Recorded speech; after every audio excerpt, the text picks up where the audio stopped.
We're back on Born B464, and I'm so excited. We have Mark Smith and his daughter Ashley, all the way from Tennessee. Am I right? We were talking about your growing up, your relationship with your dad, and now with your children.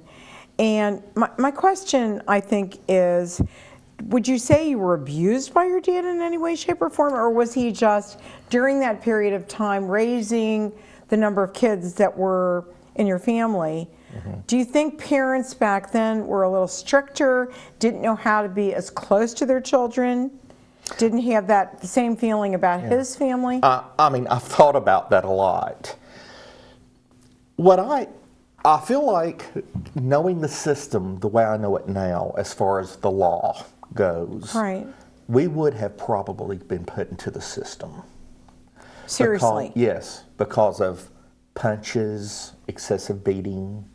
To you? Oh, I remember the last time I was punched, and I didn't go down, and it scared him. And even at that point, I did not know, I had never been told about his background. What did your mom do? Was she terrified of him? There was a time where she knocked him out, hitting him over the head with a chair. Oh my gosh. They got married when my mom was 13. That might have been the reason. But, and it was a very poor time. I'm talking about financially. She was a really young mother then. It was a way for them to get out. Mom tried her best. And again, I go back to the phrase I used before, conditioning and so forth. Right. I don't think my dad wasn't an awful guy. I don't want to paint him as that. I do feel like that he probably never learned about love. Because of his parents and the guidance from his parents. Right. Am I right? Okay, so your mother was how old when she had you? Wow. She was late 20s, 30. Really? Yeah. So you were a later... I was the latest, You were a later There's child. 6 years between me and the next one. Right. Okay? Right. So how did that affect you? Now, you were married once before. Yeah. I mean, I was mean. You were mean? I was, yes. I mean, I talk about it in the book. I was angry. Part of the reason I played sports, part of the reason I wrestled was because I was angry. It was because I felt like that I had to do something really big to be accepted. I look back at all these motives now. Being in the ring, the show of it, I enjoyed it. Because you had an audience, true? True? Sure. An audience. Adoration? Yeah. And I got the really big head over it. Popularity? Yeah. My mistake. A lot of money? When it didn't go to doctor bills, yeah. That's true. So tell me, when did you decide you wanted to wrestle? I knew I wanted to go into wrestling at the point that I had been to Durham, North Carolina. I'd been invited and went to have a tryout with the Atlanta Braves. I was a pitcher. Rod Gilbreth, who was a second baseman for the Atlanta Braves back in the 1970s. So it was baseball first? Yes. Okay. He tried me out, and I did really well. I got invitations from several ball clubs to spring training. And my parents had been divorced by that time. My mother married a man who, good man, I mean, but he had a major problem. His wife had died of cancer. He began taking her pain medication, with her to mask his own pain. Oh. I walk in one night. He's bought a bottle of wine. I ask him why he's laying on the sofa. He slurs his words. He jumps at me. We tussle for a minute. I get him down on the ground. I'm 17 years old. And when I take him down to the ground, something in my hand snaps. and I lost my pitching career. You did what? I lost my pitching career. Oh, you lost your... I lost it. I had permanent nerve damage. Because you hit him? Basically, I took him. I wasn't trying to hurt him, but I took him and I put him down into the floor.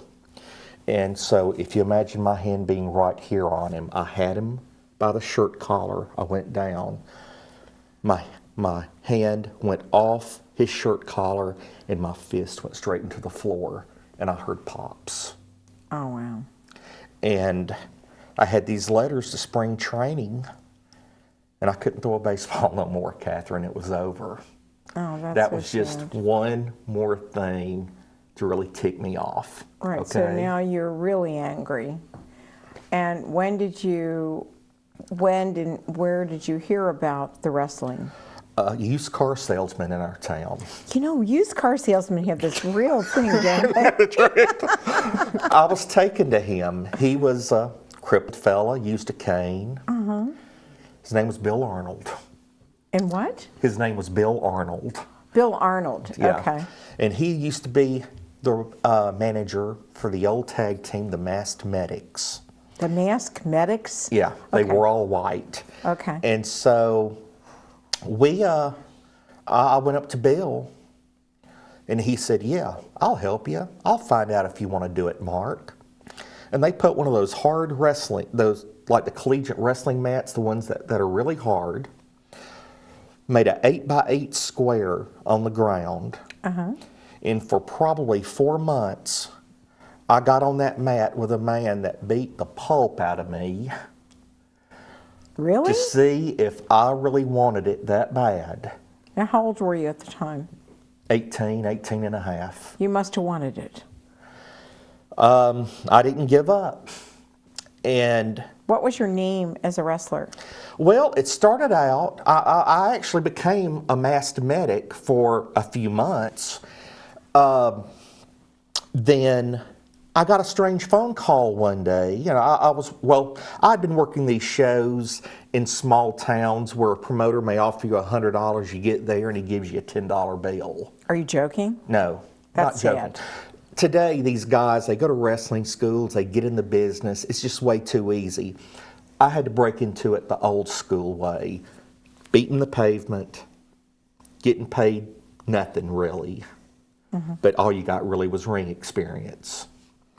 And a fella named Jody Hamilton, who used to be one of the legendary assassins, he calls me one day and he says, Mark Smith, I need you in Cleveland tonight. And I said, well, I can be there, Joe. You got a show? He said, yeah.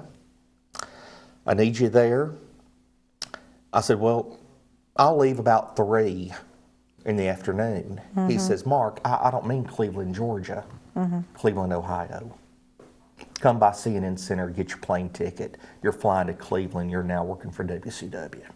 And that was the beginning of The wrestling career. the wrestling career. Professionally. Want to give your website out again because we're going to take a short break. Great. Okay. Remember, one last hurrah, onelast-hurrah-web.com. And we'll be right back with Mark Smith and his daughter, lovely daughter, Ashley. We'll be right back.